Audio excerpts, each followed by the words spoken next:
things happen, mistakes happen, but it doesn't have to define who you are at the end of the day, too. Right. And What you do tomorrow and Right. now defines that.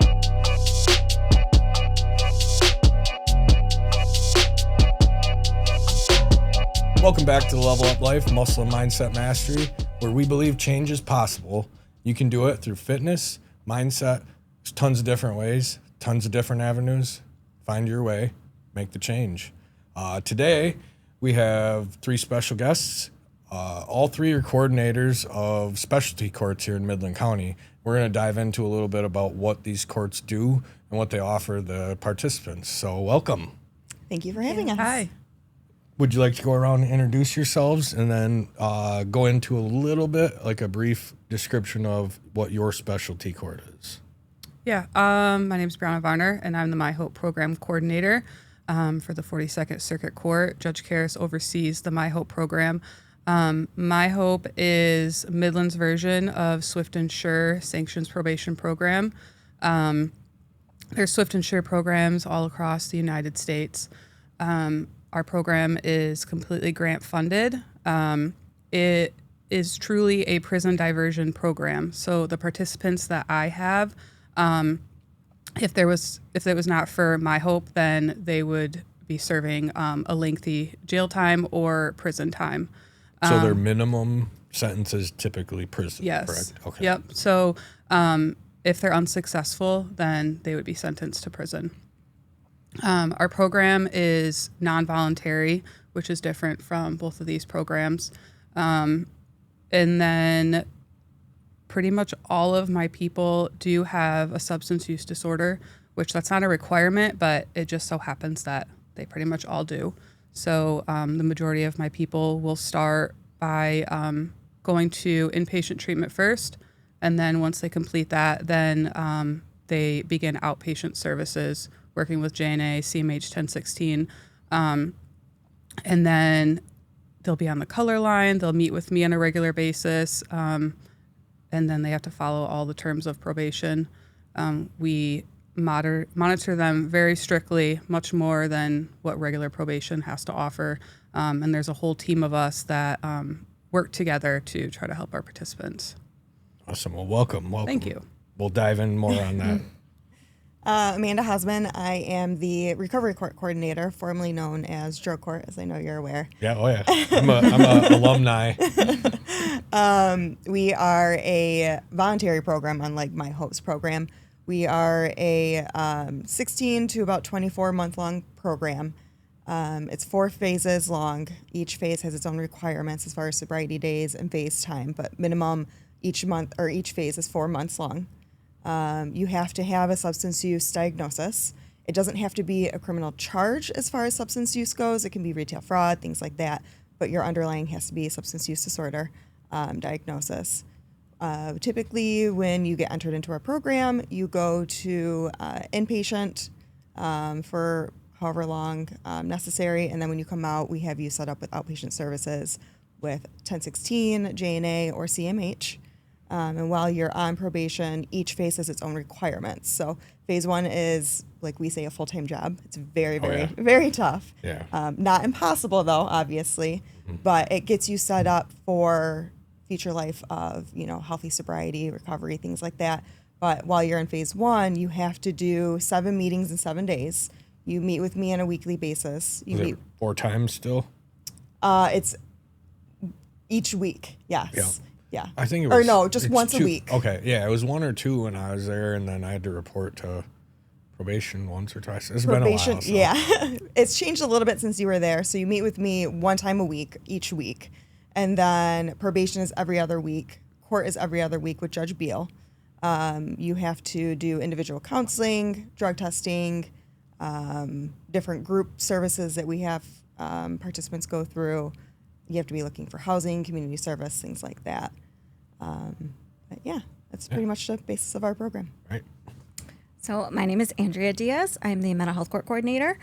My program is actually created out of the mission and foundation of Drug Court, now Recovery Court. So I'm one of the newer programs actually introduced to Midland County. We've been around for just over 5 years now. And it is basically a program that is treatment-based with judicial supervision. So my program is overseen by Judge Karras as well. They are highly supervised by probation and myself. They see me once a week throughout the entire duration of my program.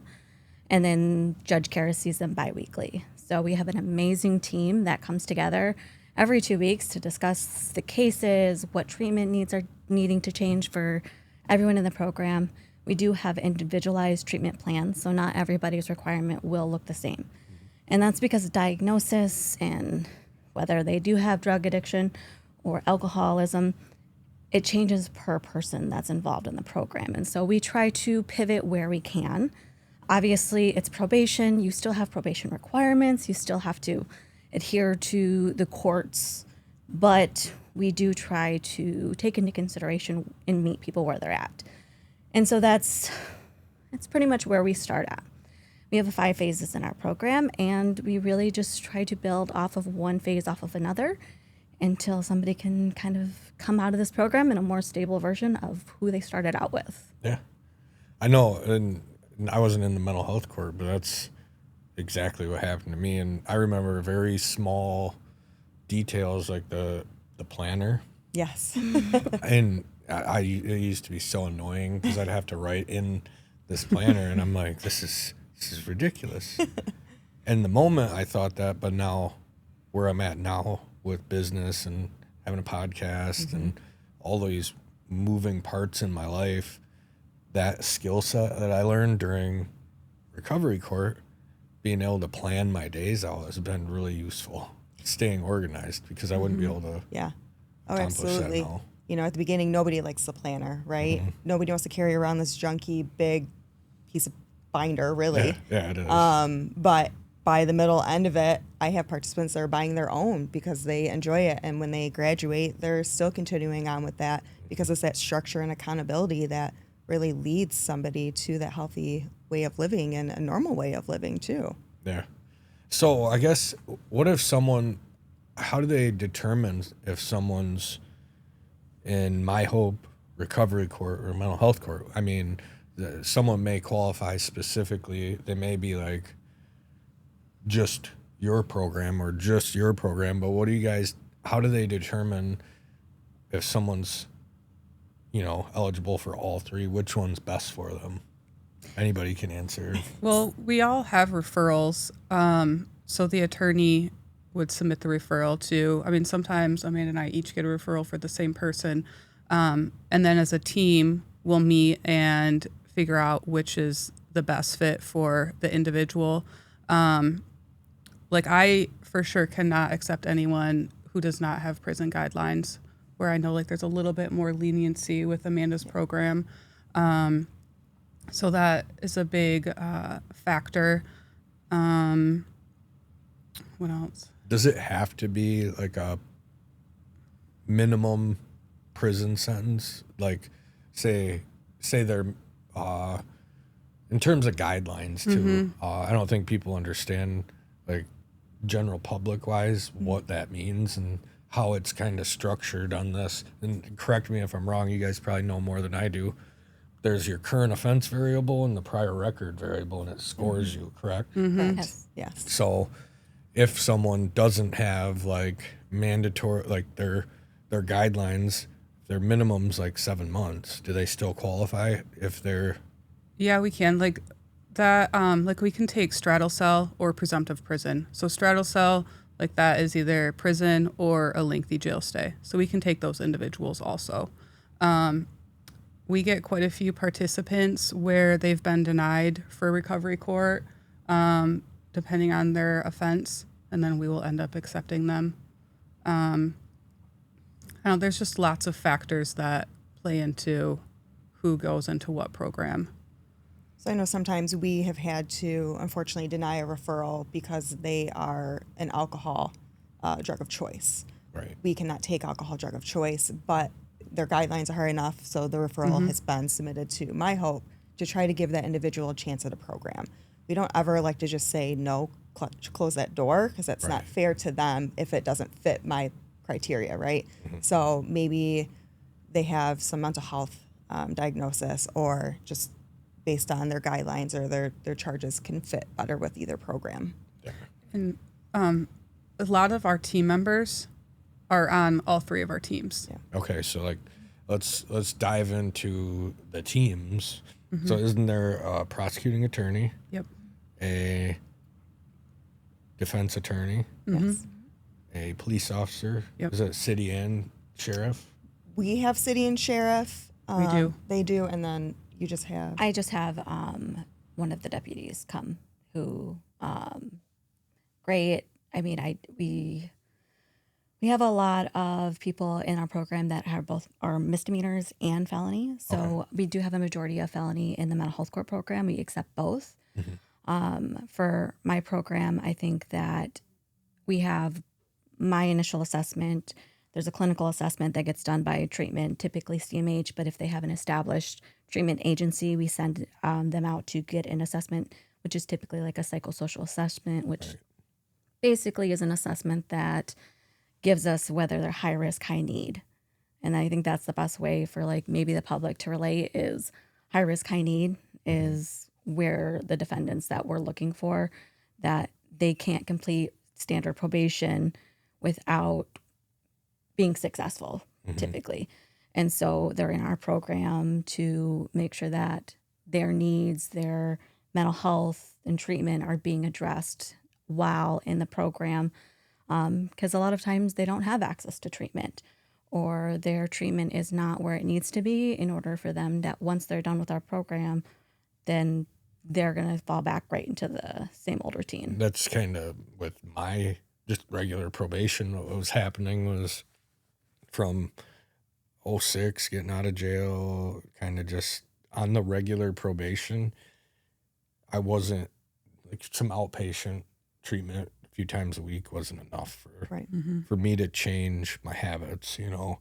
And that's just where I think there's a high necessity for all of these types of programs across the board for everybody that goes to jail. Maybe even the people are getting, they don't qualify for any of these three programs. How can we help them? Right.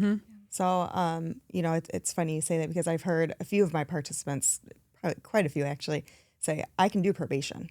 I can swindle my way through probation, but these programs are so strict and there's multiple eyes on you that it's hard to sneak by.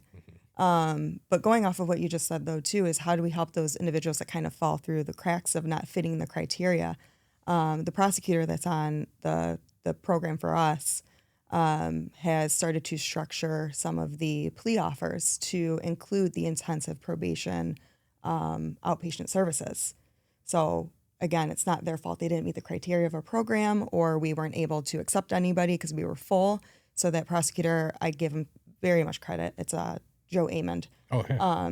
He has taken it upon himself to talk with the defense attorneys and figure out what can we do so that individuals are not coming back and are getting the services that they need.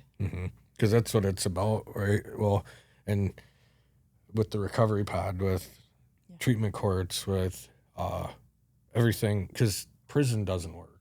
I know personal experience, it didn't work for me. And when you're just throwing people in and you're focused on the punishment and deterrent and public safety can be number one on all of it. Yeah. And then you can still punish people, but if we're not helping rehabilitate them to where they're breaking cycles, because who was it that was saying it? Captain Randall saying, I booked the parents, now the kids are coming through. And I've heard this working in the juvenile center with the kids. There's generational trauma that's getting passed down. And if we don't break that cycle, it's just going to keep going. Right. And the goal of these programs and Recovery Pod is to reduce recidivism. Right. Because when we have these people not reoffending, now our streets are safer. Now, you know, I can't tell you how many times I got behind the wheel under the influence. So when people are getting high, they don't think like, oh, I probably shouldn't drive because I'm high. It's, well, I need to go to this place, so this is what I'm going to do. It's almost like unconscious. Right. And that's kind of a big reason why we decided to change our name to Recovery Court from Drug Court, is trying to get down to the core root of the problems and the issues and where the substance use came from. And it doesn't just encompass alcohol and drugs, right? We also help our participants go through gambling addiction or sex addiction or food. Whatever that addiction looks like for you, we try to get to the root cause of it and give you those services and assistance to try to help. Yeah.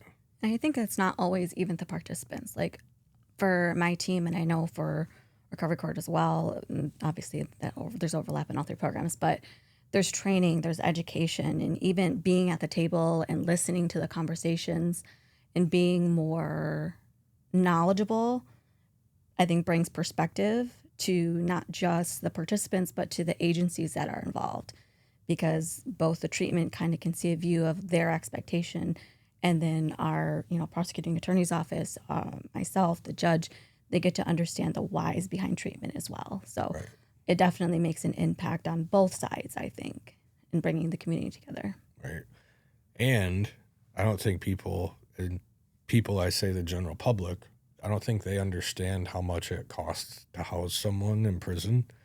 So I think the last time I looked, and I don't know if anybody knows. Yeah, around 48,000. 48,000, that's the number I had. So it's, even I spent 23 months. So that's $96,000. And how much is one participant in recovery court for a year? Right. I don't know, unfortunately, that answer. But it's way less than that. I Way just less. did my statistics. I actually just ran them because I had a meeting a few weeks ago, and so it was about 7,700 for the year. Yeah, for mine's, treatment. mine's 6,000, so it's probably pretty roughly close between to those yours. two, yeah. If we're talking strictly from a fiscal standpoint, taking the human element out, this is like a win, right? Right. For taxpayers. Right. Then you get into the human element, and it's, all of you, I'm sure, have seen families reunited in the process. Parents getting their kids back. Parents,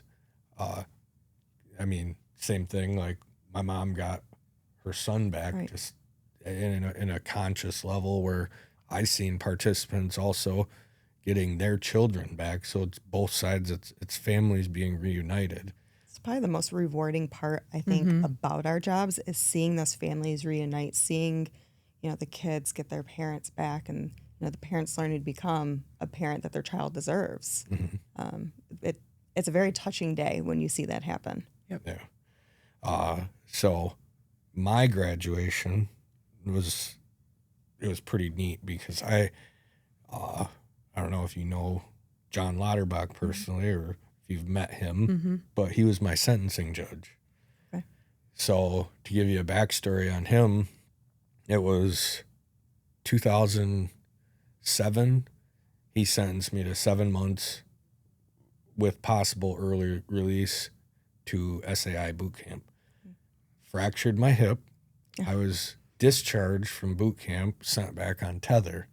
So I was home, and I remember very, very vividly him saying, if you're in my courtroom again, you are going to prison. So I had a 7 to 23 month guideline, and I dropped dirty. I was back in front of him again for a probation violation that I had been found guilty for by Judge Beal. And then John Lauterbach sentenced me to 23 months. So fast forward, that was August 2008. Fast forward to my graduation, which was January 4th of 2018. John Lauterbach stood in the crowd. Oh, wow. He stood up and he spoke, and he was in tears because, and the reason why I want to bring this up is because it's not just John, it's, Judge Beal, I'm sure, Judge Karras. It's not like these guys enjoy, Right. they have a job. Right. That's their job. And they're they take quite a hit for the community for what they have to do, and being empathetic to human life. Like they're not like hardcore. Like that's not the goal. They want what these programs provide is Right. people being rehabilitated, people being reunited with their families, becoming productive members of the community, not reoffending. So I think it's the human element behind the judge that was shown in John coming to my graduation. Yeah, absolutely. Yeah, and our judges, they don't get anything extra for our programs, and they take time, whether it's dealing with a violation. Like I said, my judge meets every other Thursday, and on top of that, we meet for an hour before court. And, sometimes we have to go over court because there's further things for us to address for these specific participants. And there's no bonus, there's no award given or incentive for it. They see a need and they address it. And that's really what makes our judges good and great at what they do. Yeah. And it's unique for recovery court because we have a lot of flexibility with our program. And Judge Beal will go outside of the four walls of the courthouse and be a human with our participants and go to their place of employment and say hi, or, we do Midland Blooms every year. And it's just a really cool moment for all of our participants because they always say, I'm not so nervous seeing that he's just a normal human or seeing me outside of that. Yes, we have a job to do, but, it's not just a job at the end of the day for us. It's, we really truly do care about each and every participant and their families too. Yeah. So that kind of answers my question. That's part of it. But what made you guys choose these jobs? Like, it's obviously something, helping others is something you're passionate about. For me, I was in college and I had no idea what I wanted to do. I was working for the county clerk's office here in Midland, and I'm like, criminal justice seems really interesting. So I changed my major to criminal justice, and then I continued working at the clerk's office, and I knew Jaylene very well. And I thought, what she did was really cool. And then the MIHOPE position opened up. So I applied for it. Still not really having a total clue of what the heck I was doing, but now I can't imagine doing anything else. We spend so much time with our participants, and with MIHOPE, when someone's sentenced, they're sentenced to 5 years. So some of these people I'm working with for 5 years, and you become very close with those people, and you start to learn the ins and outs of everything. Yes, they are people, but they mean a lot to you after a while. Yeah, I would agree with that. For me, my major was criminal justice. I always knew I wanted to do something in this field. But when you graduate, you're just thrown to the wolves, and you have to figure out, what do you want to do? For about 10 years, I was a victim advocate with the prosecutor's office in a couple different counties. And then this position opened, and I was ready for a change, but I knew I still wanted to help people in the criminal justice world. So I just took the leap, even though it was scary, and I did it, and it was honestly the best decision of my career I've ever made. Yeah. So it's a very unique job. It's, it does, I think I said the other day that it's a weird family, and I mean that in the best way possible. Right. Because you truly do care, what did so-and-so's kid, did they score a basket, at the game last night, or just, how are they doing? Because I know there was a rough week, or just it. At its core, you're connecting with individuals and guiding them. That's your guys' job, right? Yeah. Helping them through this process, even though it is court related. So it's very similar to what I do in the core of just like my job is I connect with individuals, training. I guide them through their health journey to get to their goal, right? But I have clients I've trained for 7 years. And we have a connection. They came to my wedding, get Christmas cards from them. They genuinely care about me, and I'm sure you guys establish those same sort of connections. Speaking of Christmas cards, I just want to out there real quick. It was adorable because they do become family, right? So we have the same birthday, oddly enough, and we just celebrated a few weeks ago. And one of my participants and one of her participants actually took the time to come in, give us flowers, balloons, a card, and it was just, you realize in that moment like the impact you are making, even though each day you don't realize you're doing anything at all. And so it's just a cool moment. Yeah, that was awesome. Sometimes it feels like the motions. Yeah. You're going through the motions, but I know Jaylene helped me through navigate some decisions and just, you know, the entire process of recovery court was, you know, I even feel like, you know, Judge Beal in a sense was like this father figure in a way, you know, and like little things I heard along the way. One that always sticks out for me is him saying, just do the next right thing. Yep. Simple, easy, right? Yep. So what about you?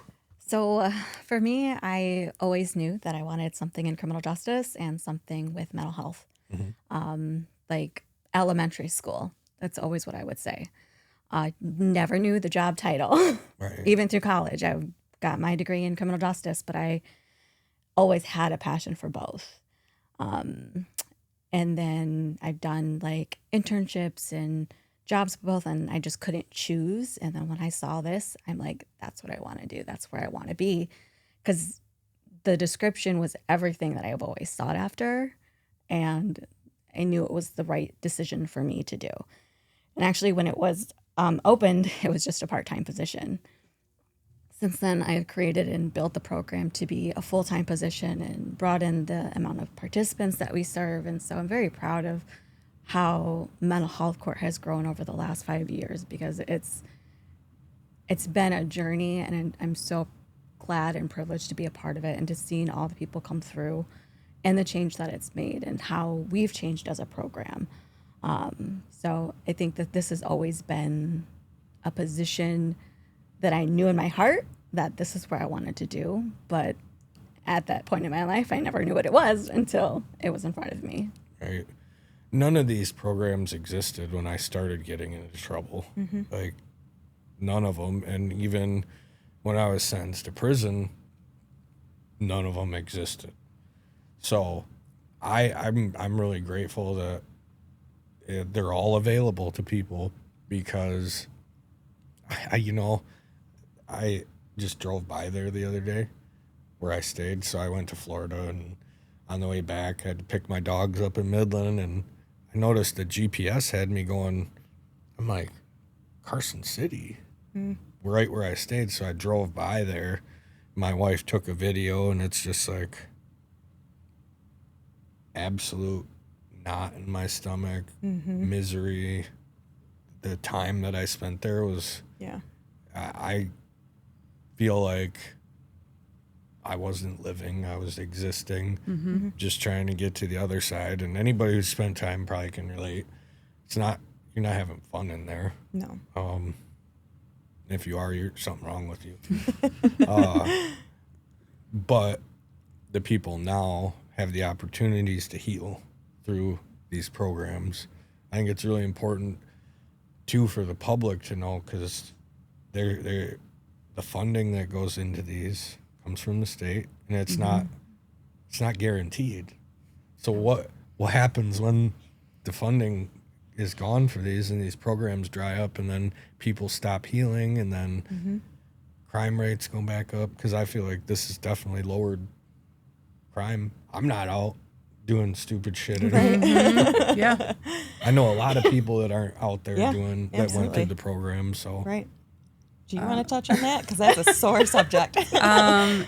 Yeah, last year we were told that funding was going to be eliminated for Swift and Sure. And then we did get some, but it was like a 64% cut. So does that mean 64% less participants, or No. services cut for each?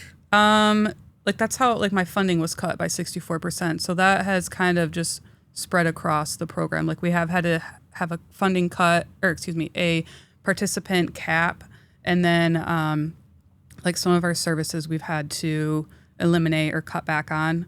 And now, like right now is like the time frame when all of us would be applying for our grants for the next fiscal year, which starts October 1. And the funding for Swift and Sure is up in the air right now. So I don't know what is going to happen for this year, but we are trying to be creative with ways to, be able to get funding to continue the MIHOPE program. So who are the politicians we need to speak to? Our legislators. Yes. Any specific local ones that I should reach out to? All of them. Yes. Every person that you could think of. So you think it would be simple math, right? Yeah. You would think. Like you have your prison budget, which is in the billions, and you just shuffle some dollars from here and allocate it to counties based on percentages of people that go to prison from said counties. Right. Simple math, right? Right. Save money, safer public. Right. Yep. We think it's simple. Yeah. Well, that's one of the reasons I wanted you guys on too, is because these specialty courts are part of justice reform, right? In general, that includes outside the probation services. It includes what are we doing inside the recovery pod. Yeah. How about we sit back and analyze how are we housing people? Because I remember in the old jail, it was literally like, up if I wanted breakfast, they didn't even make you get up there. I could just say to someone else, you can have my tray and sleep. And then nothing, literally just sit there. We'd play cards. We'd watch Jerry Springer. Lunch would come, maybe try and take a nap. There was no structure, and there's no opportunities to see do I keep coming back here? Right. So, I know a lot of jails are like that. They're just being housed. We need to look at the inside. How can we help people heal? And then how can we continue it? Because if we can create safer communities by people not reoffending, we're not going to spend, what is the budget, the state budget, like $4 billion or $2 billion, something. It's super high for corrections. My number may be wrong, but I don't know. We'll go with it. Yeah. I mean, I think it's easy to have an oversight though when the conversation's not being put out there. We see the impact with individuals or families, but there's so many stereotypes to overcome with mental health, with substance abuse, with even those who are, looking at high felony charges and going to prison.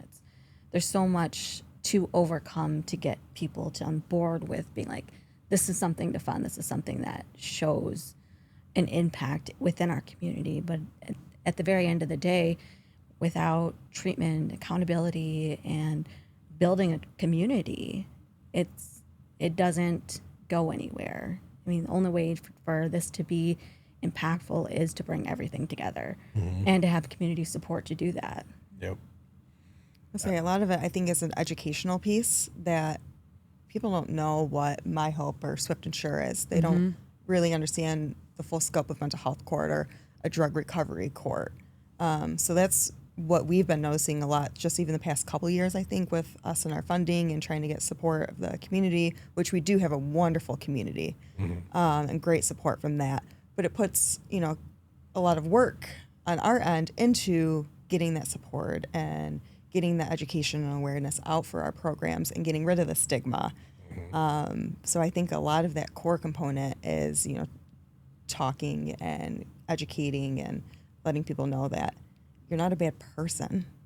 Things happen, mistakes happen, but it doesn't have to define who you are at the end of the day, too. Right. And what you do tomorrow and now defines that. Right, exactly. So it's just trying to get that out there, and hopefully, eventually people will start to understand a little bit better. Yeah, that's why we created a Facebook page a couple months ago to try to get us out there in front of more people. We're going to have a booth at the fair, so we can get in front of people.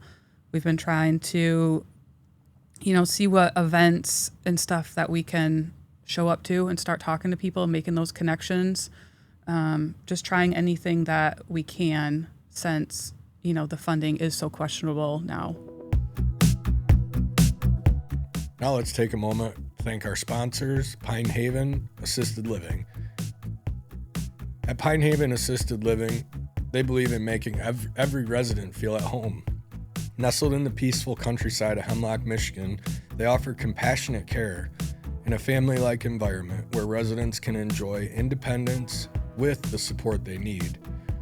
Registered nurse-owned and operated, their team provides personalized care, home-cooked meals, and a range of activities to ensure your loved ones continue to live a fulfilling life. They also have alpacas and llamas on site to enrich the lives of their residents. Experience the warmth and comfort of Pine Haven. Call them today at 989-295-6632. That's 989-295-6632. Or you can visit them on their website at pinehavenassistedliving.com. That's pinehavenassistedliving.com for more information. Now, back to the Level Up Life. So, I wasn't always as open as I am about my past. I had a lot of shame and guilt in the beginning, even in recovery court. And I remember there were 2 clients that I had early in my recovery. I was still in recovery court. I think I had less than a year clean at the time, and still really I don't know if I should tell people. They're going to judge me. And so one client found out in a kind of an accidental way.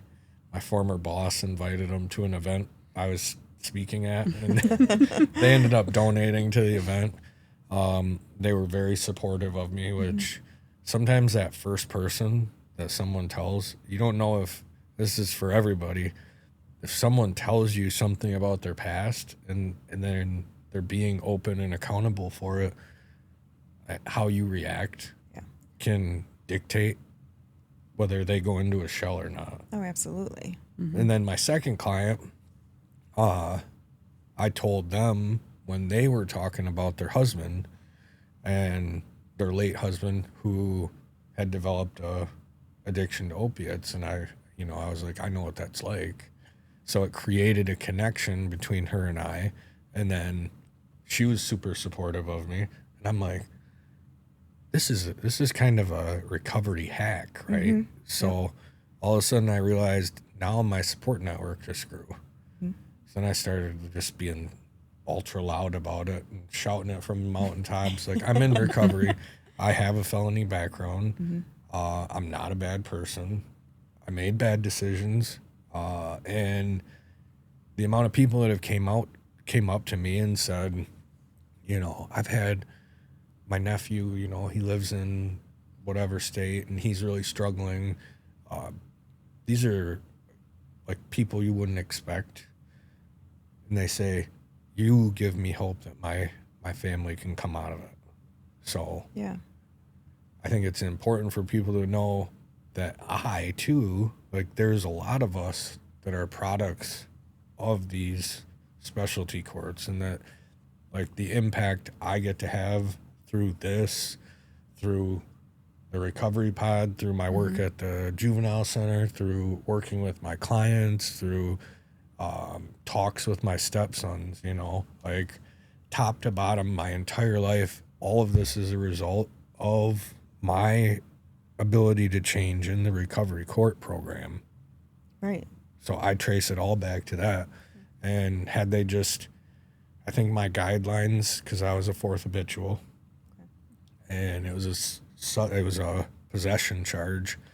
I had a VCS A second also. Yep. So they dropped the 4th habitual. My guidelines were 48 months to life. And I think once they dropped the 4th habitual, it was a 8 month. Or excuse me, it was 48 months to 8 years for my guidelines. and I got recovery court. So where would my life be if in 2016 I got sentenced to 8 years and was just getting out like Right. 2024? Yeah. I started in the juvenile center in 2024. Yeah, all three of these programs are important, and a lot of our participants, have to learn to be uncomfortable with themselves, which is a very hard thing to do, right?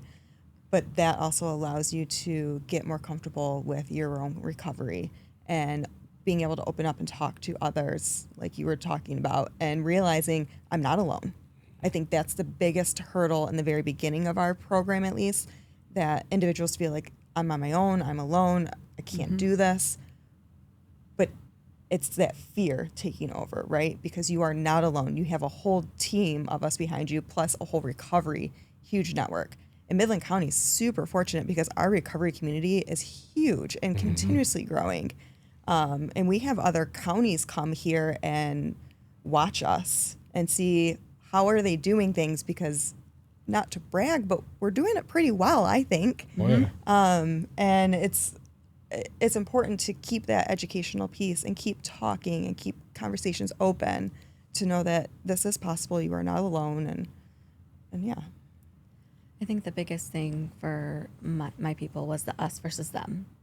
Is they always, I don't want to say always, but they definitely have this, you're just out here to punish me and to catch me when I do something wrong. And it takes time for them to typically see, like, the court has a genuine care in, the impact of your life and making better decisions, because it does impact the community as a whole, whether or not it's just the tax dollars or, like, you don't realize how many people you come into contact on a regular basis that you can impact, or what impact you may have on somebody's life.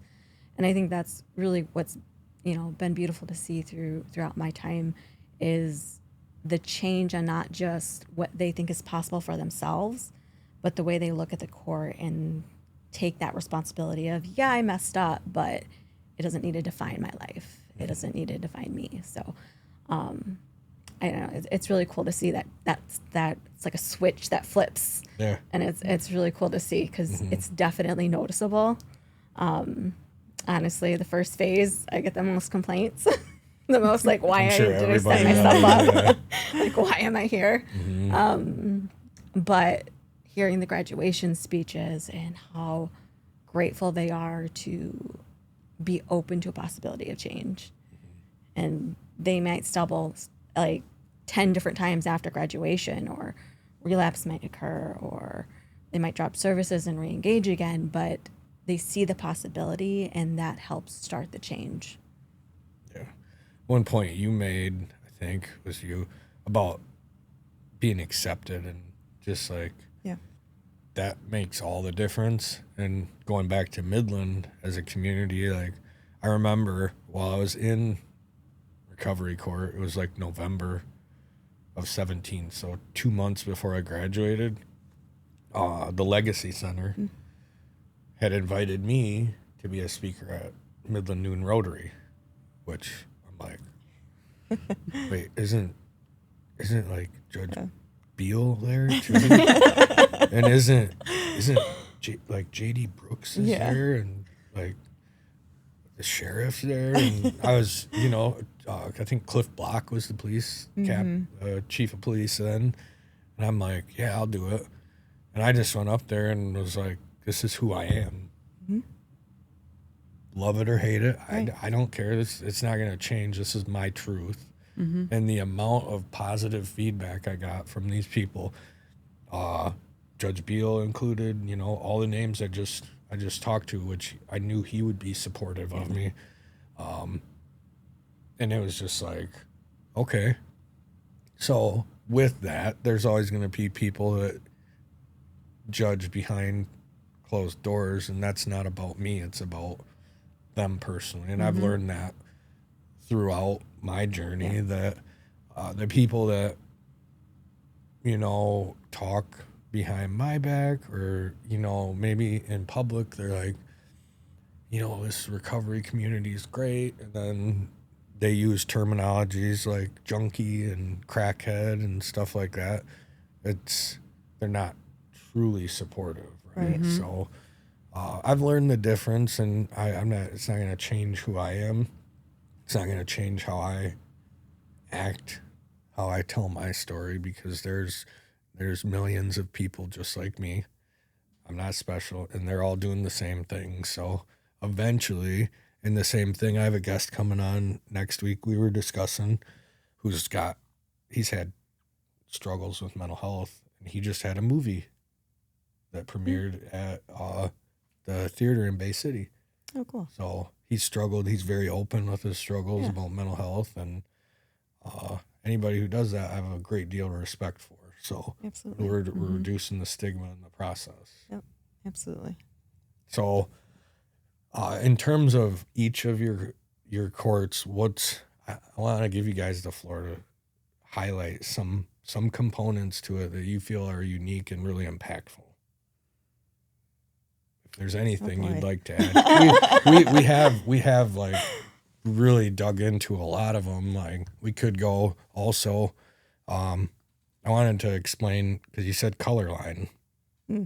Does anybody want to explain what that is? Because I think if the colors are the same, I think I was Jade in phase 1. They just recently changed it, so now it's a PIN code, a PIN number. Okay. Yep. I still call it color line. I mean, that's ingrained in me. Yep. But participants have to call the color. I'm just going to call it color line. Right. They have to call the color line at 8 p.m. is the earliest they can call the night before to see if their color PIN name is called to test the next morning. And then if they're called, they have to go and test at JNA, does all of our drug testing. And they have to go and test between 5:30 and 8:30 Monday through Friday, and then 9 to... I think like 9 to 11 on the weekends. On the weekends. For our program, if you miss calling color line and don't report to drop the next day and you're supposed to, that's a sanction automatically. Yep. If you show up but you can't provide a sample or enough of a sample, that is potentially a violation. Or if it's watered down, if it's diluted, or if you tamper with it. There's witnesses that are there to make sure that you don't tamper with it or anything like that. So there's always somebody there kind of monitoring what's going on. Nobody likes it because it's so early in the morning. I remember being licenseless. I didn't have my driver's license and coordinating rides every morning. Yeah, that's hard. My cousin, you said you worked at the county clerk. You might know her, Amanda. Yes. Yeah, she drove me. She would drive me in the morning a lot. And then because where the office where Jaylene was, and, like everything's downtown. Yeah. So she would just drop me off. And then I would have to coordinate another ride from downtown back to my house. And then it was a lot of moving parts. But Yes. the color line, I know a former participant, graduate, who I just had on, Jonathan. John, yep. He referenced how important the color line was. Yeah, I thought I had him for the very end, a few months, I think phase 4, maybe some of phase 3, while he's in the program. And that really moved me, actually, when he said that calling that one time saved his life. You don't realize the impact that the drug testing actually does have on somebody. We hear complaints about it. We hear all this about it because, no, it's not fun to have to drop in the mornings, figure out rides, especially when there's, hard transportation, and some of our participants live far out in the county. I think I've said a few different times, I would find it impossible and hard to do. So there's a lot of credit we will give everybody that has to drop. How bad do you not want to go to prison? Oh my gosh. Yeah. That's how easy it is to get there, right? Yeah. Every morning it's like, whether you're riding or calling for that ride, it's like, man, I was like, I'm grateful to not be in prison right now. Yeah. And that's why we actually tried to show our appreciation for all of that. Just recently we got a donation from Rustic Beehive in Sanford for some cookies, and we dropped them off to JNA for our participants just to show a little bit of you can continue to do this. It's, you're doing a great job. We get it's not easy, but just keep going one day at a time, as we say, right? Mm-hmm. Yeah. I think the concept of what Jonathan went through and just the overarching theme of what these programs are, is it's a lot of accountability. Yes. Mm-hmm. And so comparing it to like regular probation, or even parole, I had a P67, I think it was. It's been a while. Parole. I reported once a month. Mm-hmm. I had 12 reports that I had to make it through. Yep. That's a lot of it's a lot of downtime in between. Yeah. And I would drink basically all month. Mm-hmm. And the only reason I wasn't doing other stuff was because that stays in my system longer. Yep. If I drop dirty, then I'm going to get in trouble. But I can drink, and they didn't do back then. They didn't have the 3 to 4 day. It was just a breathalyzer. Yeah. So I could work the system. Mm-hmm. And it really took, I did that every time I was on probation, but it really took having that, I call it the hammer, just hanging over my head. Like, you drop dirty once, you're going to jail. Right. I didn't want to spend another day in there. So having that, just a little bit of accountability, it's a lot of accountability across the board, kept me from veering off and trying. I couldn't work the system. I had to surrender to it. Mm-hmm. Even when I had the thoughts just gonna go get high, fuck it. Right. Mm-hmm. When I had those thoughts, I'm like, well, I can't do that. Yeah. Because then I'm gonna go to jail for sure. So I think the early months is where it really matters. Mm-hmm. Once I got to a certain point and I seen the light, like what my life could be. This is the longest I had any sort of sobriety. And I was like, oh, this isn't really that bad. I'm having fun. I'm remembering everything. I don't feel like garbage every morning or every night and that's when I was like, yeah, this is the way to live. And that's when I fully had bought in. But it took that, if you leave treatment, Adam, I was at Harbor Hall in Petoskey, you can leave. Yeah. The door's right here, but there's going to be a warrant for you. Right. Mm-hmm. So I always had a choice, but with added consequences, it was it got me through that beginning point. So I think that's really important to know for anybody out there who's like, Adam's a good guy. I was a shithead. I had a severe substance use disorder, where my life literally would revolve around a chemical. And I tried every chemical on the planet that tried to substitute. Well, I'm only this. I'm only an opiate addict, so I can drink. No, because I drink and then I find my way back to opiates. And it always funneled me back. So anything I can do to help all of these programs, let me know. I think this is, a great step. We appreciate you having us here because, like we said, a lot of people don't know what these programs are or that Midland County even offers them. Yeah. I would be distraught if these programs were gone because they save lives. Yeah. Absolutely. 100% save lives. I'm proof. Buddy's proof. Jonathan's proof. We just had our 100th graduation in our program. I mean, and seeing that courtroom full of family and, tears of mine, obviously, it was a beautiful moment. And it just shows you the impact that the programs all have, because there's participants from mental health court there. There's participants from MIHOPE there, all to support each other. And it's a beautiful moment, and it's so important to have. Mm-hmm. So how many graduates have there been from each? I think I'm at 68 now. I think last Thursday was my 68th graduate. And then we had, same day, we had 100 and 101st. I wonder what I was. I can look. Yeah. I'm at 13, so we're Yeah. we're in our starting age. Yeah. But I have 6 next year. I have 2, one this month and one next month. So It's growing slow. It's growing. That's- It's an 18 to 30 month program, or 18 to 36 month. So I mean, they're all doing great. I'm so proud of my participants. It takes a lot of effort to get through these programs, and this just touches on it.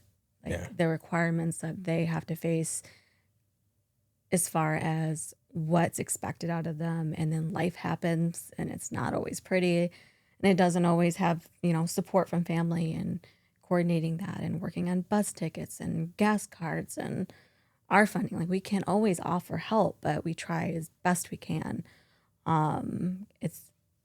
You just pivot, Right. And I think that's really an unofficial model, is you just pivot. Sometimes it's not going to be perfect. Perfection is unrealistic. So try to motivate them by where they're at and where they want to go at their goals. In my program, they have to identify goals for each phase, and what did you do to try to get to this goal, or where are you trying to be in the next year? And so it kind of helps put that on their plate, because at the end of the day, we can want you to be successful as much as we can, but unless you're willing to do the effort, I think that's why that it's important for mental health court and recovery court to be a voluntary program, is because you got to want it as much as we have the resources to help you want that.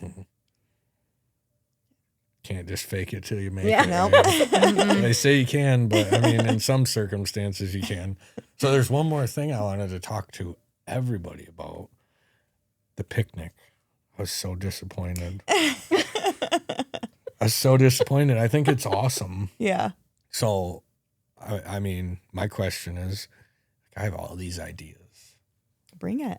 We're here for it.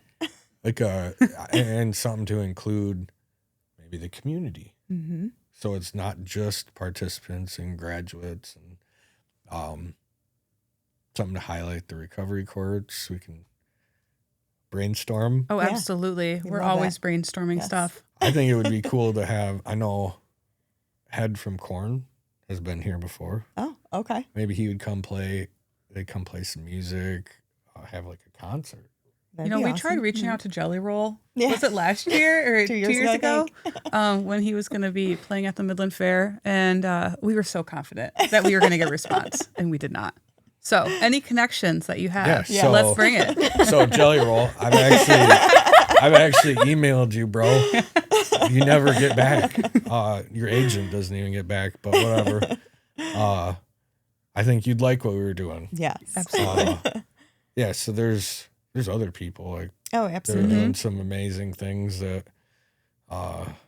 might not be named after a donut, but I definitely want to Yeah. do what I can to coordinate at least the picnic, because that was just really cool to have the judges, the prosecutors, you guys. We had a Supreme Court justice participants. there. Yeah. And, Yeah. It was pretty awesome day. Mm-hmm. And highlighted, it was our 15-year anniversary. You were 10 and you're 5, correct? So it was just a huge, beautiful day. And we would love to do something like that again and get more community members involved and potential, hopefully donors Yeah. to keep these 'cause programs going. The picnic that we had last fall, that was we raised all that money from community members who donated. So that was huge. Yeah. Well, I got some ideas. We'll work on it. Awesome. Okay. I appreciate all of you coming on. Yes, thank you. If anybody has any questions, connect with me and I'll connect you with them, or look them up on the County of Midland website. Or our new Facebook page. Yeah, Midland County Specialty Courts. yeah, and feel free to reach out, ask questions, find out how you can help. Thank you. Thank Thank you all for you. coming Thank you. on. Appreciate it. Thank you all for tuning in, watching till this point. You're the real ones. Don't forget, like, share, subscribe.